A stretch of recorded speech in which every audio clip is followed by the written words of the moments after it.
"Get your things and don't come back," my daughter-in-law said, her voice calm like she was reminding me to take out the trash, not erasing 35 years of my life. And when I pulled into the driveway that afternoon, I understood exactly what she meant because my suitcases were lined up on the curb like I was already forgotten, like I had never belonged there at all, the house I had paid for, the house where my husband and I had built everything from nothing, the house where my son took his first steps and where I stood every Christmas morning making pancakes while he ran down the stairs. That house stood behind those locked doors as if it had chosen them over me, and I sat in the car for a long moment with my hands resting on the steering wheel, not shaking, not crying, just still, because something inside me had gone quiet in a way that felt unfamiliar. Like the part of me that used to beg for understanding had finally given up. I noticed the curtains in the living room were drawn, not the way I used to leave them open to let the afternoon light in, but closed, tight, deliberate, like a message, and there was a small white envelope taped to the front door,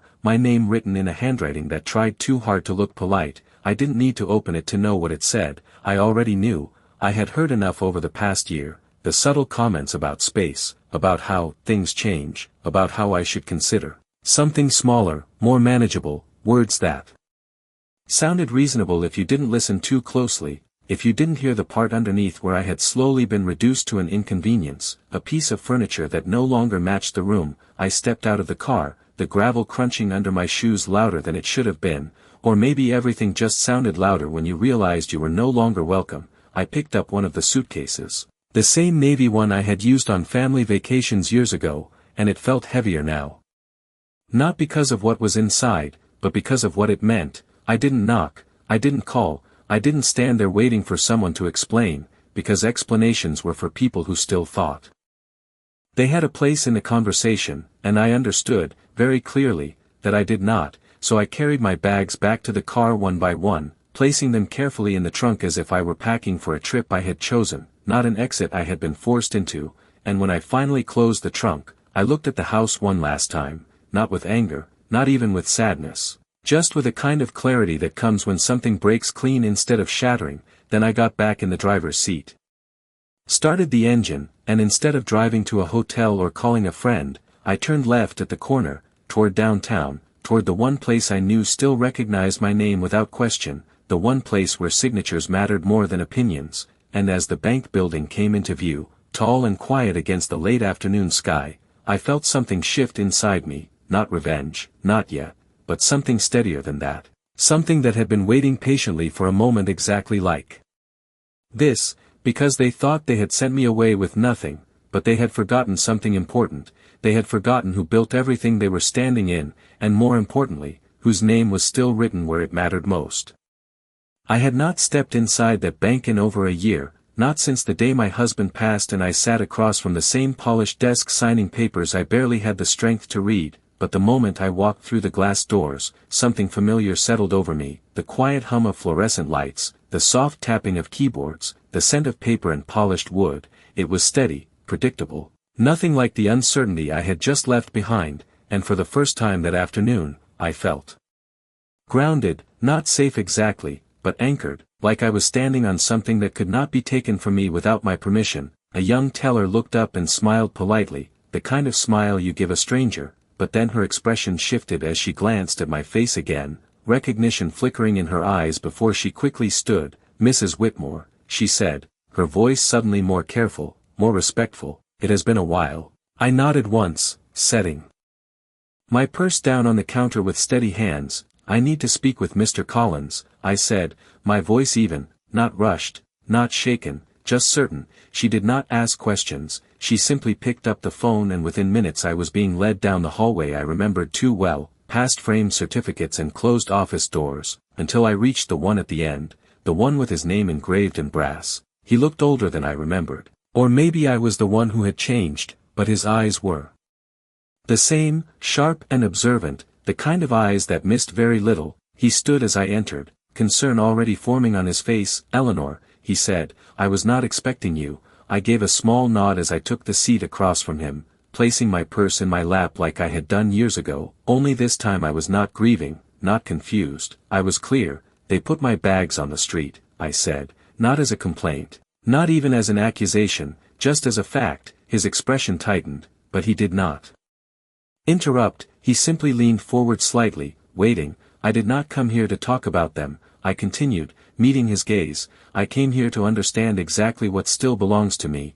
There was a brief silence, the kind that carries weight, before he reached for a folder on his desk, one I recognized immediately even though I had not seen it in months, thick, organized, final. He opened it carefully, flipping through pages with practiced precision. Your husband was very thorough, he said quietly. He wanted to make sure you would never be left without control. I felt something shift at those words, not emotion, not yet, but recognition, like hearing a voice from the past reminding me of something I had almost forgotten. The primary residence, he continued, tapping a page lightly, remains under your name through the trust. Any occupancy by your son or his wife was conditional. Conditional. The word settled in my mind with a kind of clarity that made everything else fall into place. All those conversations, all those subtle changes, all those assumptions they had made, none of it had changed what was written here, what was signed, what was legally mine. I exhaled slowly, not in relief, but in understanding. And the accounts, I asked, my voice still steady. He turned another page. Joint access was granted for convenience, but ultimate authority remains with you. All withdrawals, transfers, any financial movement can be restricted or reversed at your discretion. I nodded once, absorbing each word without haste, without hesitation, because this was not new information, not really. It was something I had always known but had chosen not to think about, something I had trusted would never need to be used, and yet here I was, sitting in this quiet office, realizing that everything they believed they had taken from me was never truly theirs to begin with. I looked up at him, meeting his eyes again, and for the first time since I saw those bags on the curb, there was something else beneath the calm, not anger, not bitterness, but certainty. I would like to make some changes, I said, my voice low and unwavering, starting today. I did not raise my voice and I did not rush him. I simply sat there with my hands folded in my lap as Mr. Collins turned the pages and waited for me to say more, but there was nothing more to explain. Everything that mattered was already written in ink long before any of this happened. I watched his pen as he began to note the changes I requested, small movements, deliberate, precise, the kind of movements that change lives without making a sound. We will begin by removing all secondary access to your accounts, he said, glancing up briefly to confirm. I nodded once, effective immediately. I replied, my tone calm, almost detached, as if I were discussing routine maintenance instead of closing a door that would not be opened again. He continued writing. And the property? He asked, his voice lower now, more careful. I let a second pass before answering, not because I was unsure, but because I wanted to feel the weight of the decision settle completely. No one stays there without my permission, I said, each word steady, unbroken. He held my gaze for a moment, then gave a slight nod, understanding exactly what I meant without needing me to say their names. The room was quiet again except for the soft sound of paper shifting and the distant murmur of voices outside the office. It was a quiet that did not feel empty, but controlled, like everything had finally slowed down enough for me to see it clearly. There is one more thing, I added, reaching into my purse and placing a set of keys on his desk, the house keys, worn slightly at the edges from years of use. I want the locks changed, I said, not with anger, not with urgency, just with finality. He looked at the keys, then back at me, and for the first time there was something like approval in his expression, not because of what I was doing, but because of how I was doing it, without hesitation, without doubt. I can arrange that today, he said. I nodded again, then leaned back slightly in my chair, feeling the tension in my shoulders ease in a way I had not noticed before, as if I had been carrying something heavy for a very long time without realizing it. And now, piece by piece, I was setting it down, not all at once, not dramatically, just quietly, efficiently, the way you close a chapter you no longer need to read again. You should also be aware, he continued, flipping to another page, that any attempt to access your accounts after these changes will be flagged, and if necessary, we can take further legal steps. I met his eyes again, calm, steady. That will not be necessary, I said, not because I doubted what they might try, but because I understood something they did not. They believed control came from proximity, from living in the house, from holding the keys, from making decisions in my absence. But control had never been about any of those things. It had always been about what was written here, what was signed, what could not be undone by a conversation or a closed door. I stood slowly, smoothing the front of my coat with one hand, not out of habit, but out of a quiet sense of completion. Mr. Collins rose as well, gathering the documents into a neat stack. Everything will be in motion by the end of the day, he said. I gave a small nod, then turned toward the door, my hand resting briefly on the handle before I paused, not to reconsider, not to look back, but simply to acknowledge the moment for what it was, not the end of something, but the beginning of understanding exactly where I stood. And as I stepped back into the hallway, the quiet hum of the bank surrounding me once again, I realized that for the first time since I saw those bags on the curb, I was not thinking about what I had lost, I was thinking about what they had just given up without even knowing it. The air outside felt different when I stepped out of the bank, not warmer or cooler, just clearer, like the world had quietly shifted while I was inside and I was only now catching up to it. I walked to my car at an unhurried pace, the same steady rhythm I had kept all afternoon, but now there was something underneath it, something settled, as if every step I took was grounded in something I had almost forgotten I still had. I placed my hand on the door handle and paused for a moment, not because I did not know where to go, but because for the first time in years, the choice was entirely mine, no one waiting inside, no expectations, no careful adjustments to keep the peace, just silence. And I realized how long it had been since silence felt like freedom instead of absence. I got into the car and sat there without starting the engine, my reflection faint in the windshield, older than I remembered, but not fragile, not the way they had begun to look at me, as if I were something temporary, something already halfway out the door. I reached into my purse and pulled out my phone, scrolling through contacts I had not called in months, not because I could not, but because I had been too busy maintaining a version of family that no longer existed. My thumb hovered for a second before I set the phone back down. Not yet. I did not need anyone to witness this moment, I needed to understand it. I started the engine and pulled out of the parking lot, the late afternoon traffic moving steadily around me, familiar streets passing by in a way that felt almost distant, and without thinking, I found myself turning onto Maple Street, the old neighborhood, the one where we had lived before everything grew bigger, more complicated, more crowded with expectations. The house was smaller than I remembered, the paint a little more faded, but the front porch was still there, the same place where I used to sit on summer evenings with a glass of iced tea while Daniel played in the yard, his laughter carrying across the grass, uncomplicated, untouched by anything that would come later. I slowed the car as I passed, not stopping, just looking, remembering the years when everything we had was built piece by piece, not handed over, not assumed. I remembered the nights my husband and I sat at the kitchen table with bills spread out, deciding what could wait and what could not. I remembered the way he would look at me and say, "We will make it work," and we always did, not because it was easy, but because we understood what it meant to hold something together, to protect it, to value it. I had not thought about those years in a long time, not like this, not with this kind of clarity, because somewhere along the way, I had started believing that what we built had become something shared, something that could be reshaped without asking, without consequence. And now, driving past that small house where everything began, I saw the truth of it again. Nothing had been given lightly, nothing had been accidental, and more importantly, nothing had been transferred simply because someone else decided it should be. I continued down the street, the sun lowering just enough to cast long shadows across the pavement, and for the first time since this morning, I allowed myself to feel something close to understanding, not about them, not about what they had done, but about myself, about the part of me that had stepped back, stayed quiet, adjusted, believing that keeping the peace meant giving up ground, and how easily that had been mistaken for permission. I reached the end of the block and turned right, the road opening up ahead of me, and I did not look back. Not at the small house, not at the memories, because I was not returning to who I had been then. I was moving forward with everything I had built still intact, still mine, and now, finally, fully understood.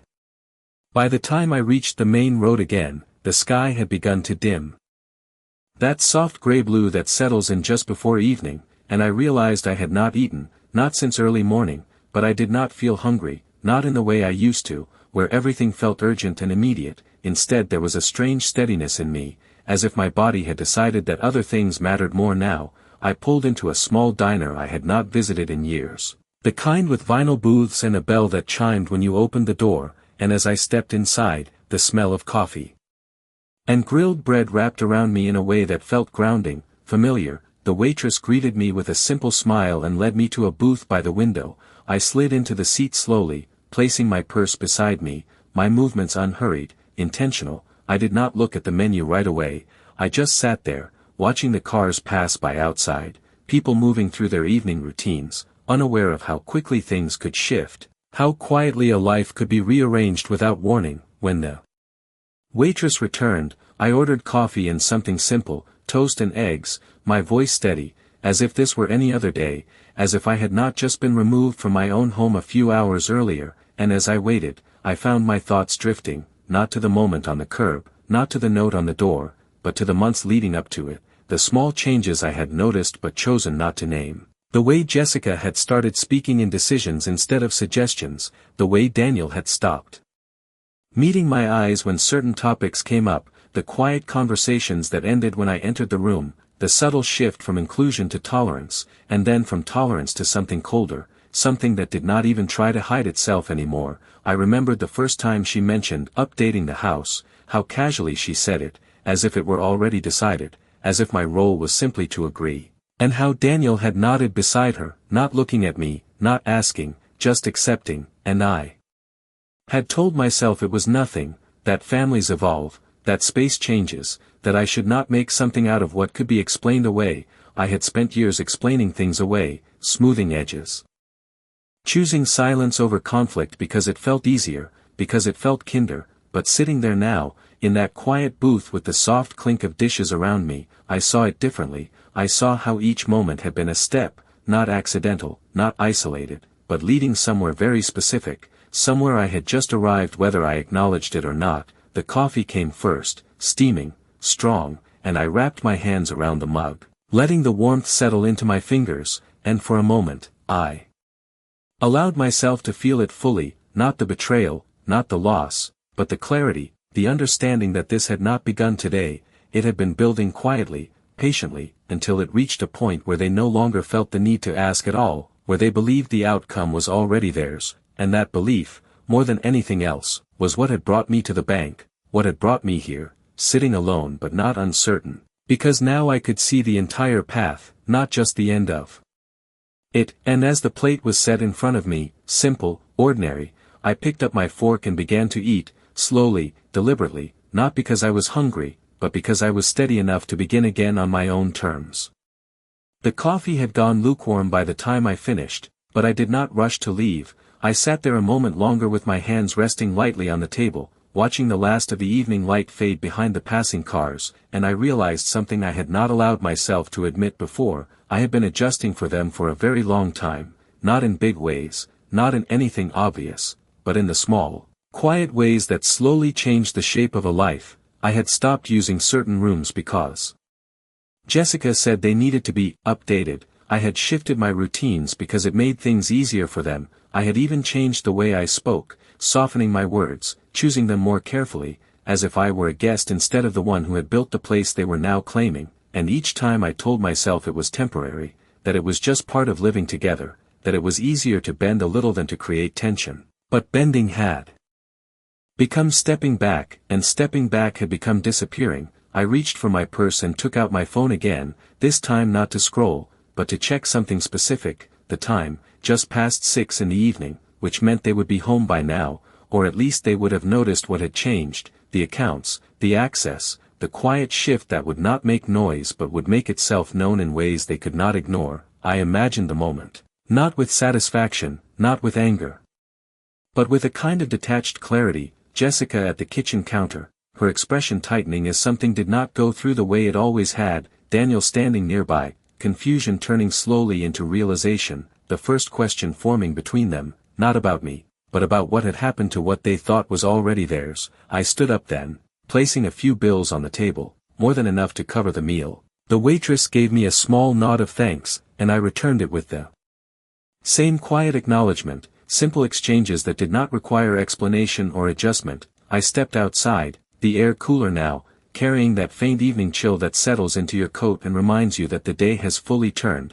I walked to my car again, the same steady pace, but this time there was no pause at the door, no moment of uncertainty. I opened it and got in, placing my purse on the seat beside me. And for a second, I allowed myself to sit in the stillness, not because I needed to gather strength, but because I wanted to recognize the difference. Earlier that day, I had sat in this same position feeling displaced, removed, unsure of where I stood, and now, nothing around me had changed, the same streets, the same car, the same fading light, but everything inside me had shifted. I knew exactly where I stood, and more importantly, I knew what I was no longer willing to give away. I started the engine and pulled out of the parking lot, not toward the house, not yet. There were still a few things that needed to fall into place, small details that would complete what I had already set in motion. I drove toward the hardware store a few blocks down, the one that stayed open late, and as I parked and stepped inside, the bright lights and rows of neatly stacked shelves felt almost reassuring. Ordered, controlled, I walked to the aisle I needed without hesitation, selecting what was necessary with the same calm certainty I had carried all afternoon.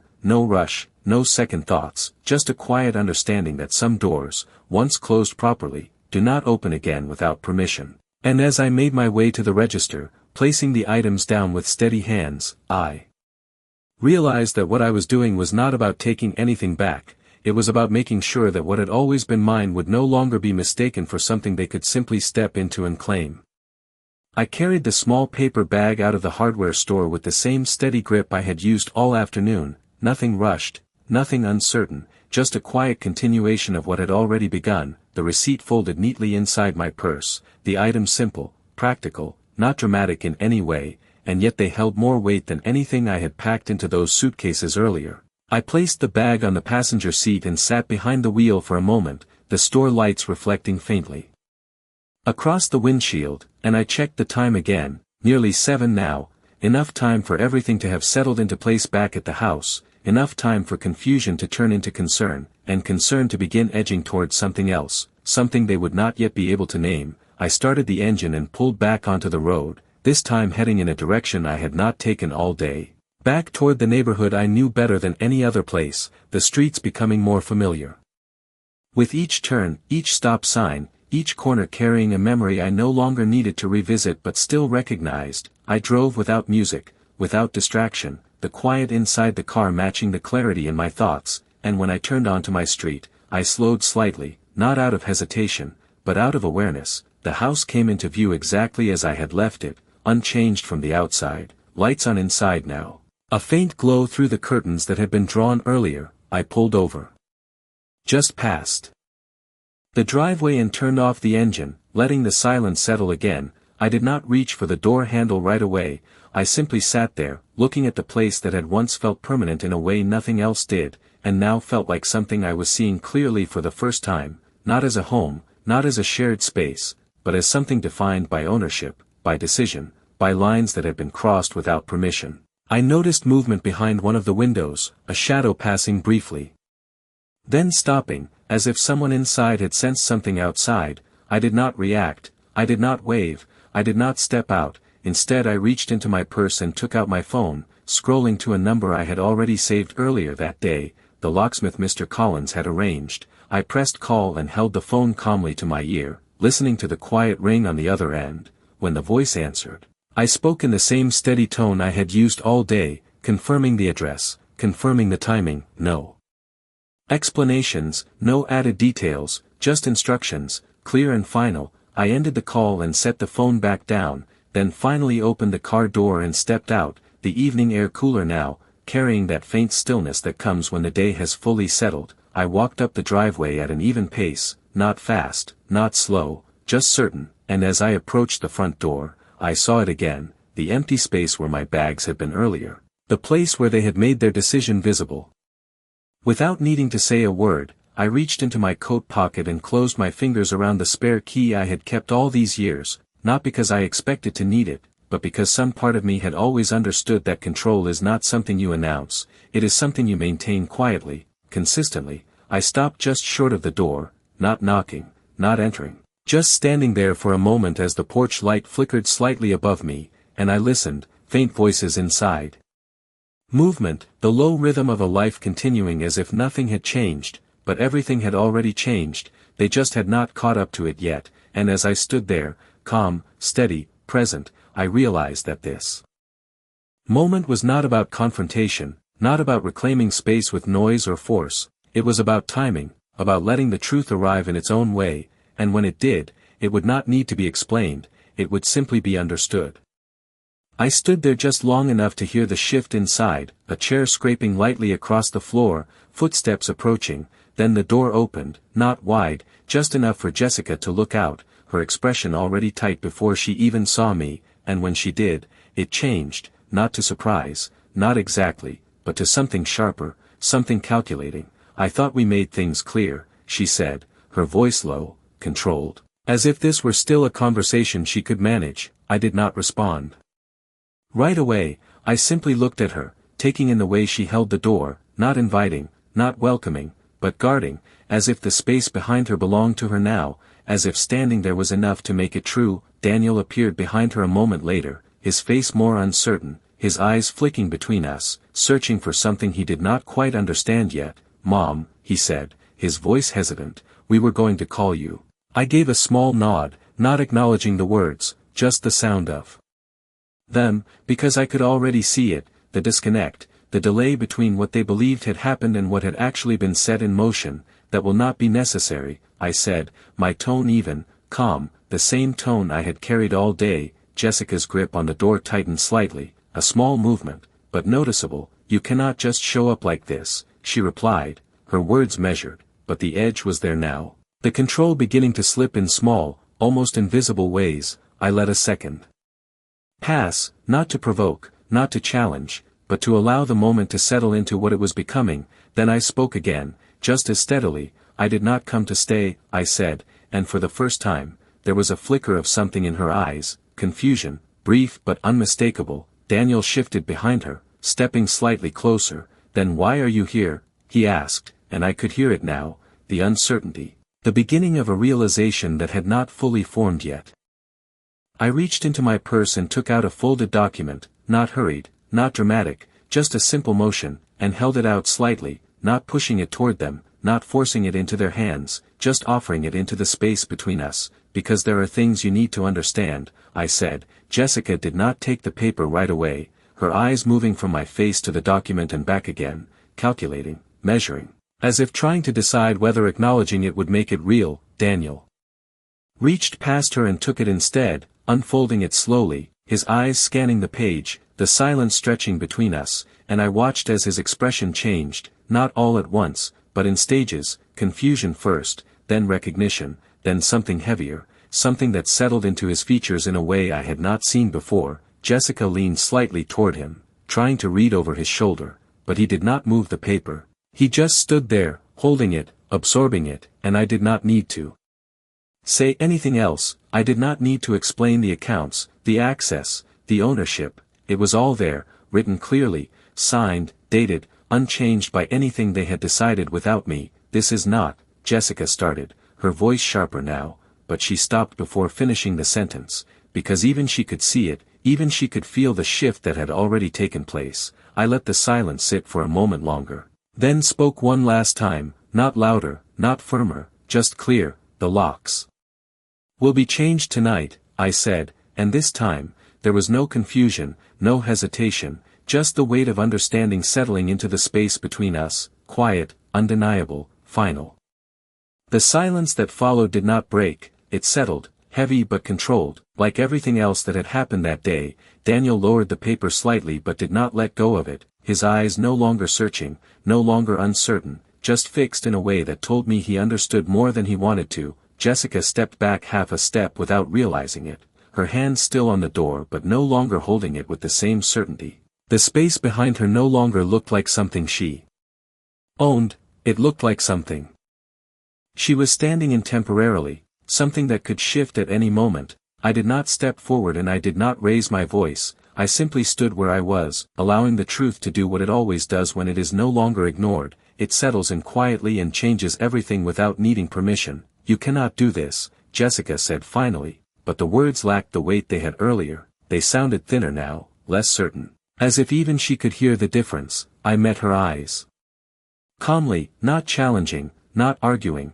just present. "It is already done," I replied, my voice even, unshaken. Daniel exhaled slowly, a sound that seemed to carry more than just breath. He folded the document carefully, not crumpling it, not rejecting it, just acknowledging it, and for a moment, he looked at me the way he used to when he was younger, when he still understood who I was without needing to be reminded. But the moment passed, replaced by something more complicated, something shaped by the choices he had made and the silence he had kept. I did not hold on to that look, and I did not ask for anything from it, because this was not about recognition anymore, it was about clarity. The sound of a car pulling into the driveway broke the stillness, headlights sweeping briefly across the front of the house before stopping, and a few seconds later, a man stepped out, carrying a small case, moving with quiet efficiency. He did not look surprised to see me standing there, he simply nodded once, acknowledging the address, the timing, the task. I stepped slightly aside,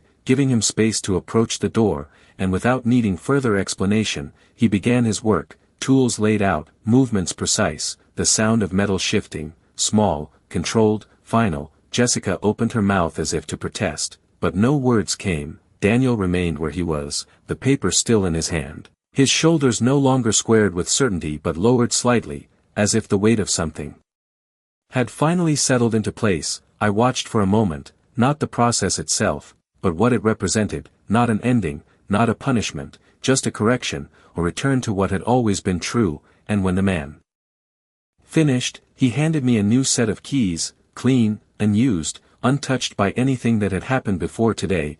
I took them with a small nod, feeling their weight settle into my palm, familiar and new at the same time. I turned back to the door, not stepping inside yet, just standing there with the keys in my hand, and I looked at them both one last time, not with anger, not with disappointment, just with the same calm clarity I had carried all day. "This house was never yours," I said quietly. And this time, there was nothing left for them to argue, nothing left to misunderstand, because the truth did not need to be louder than that, it only needed to be final.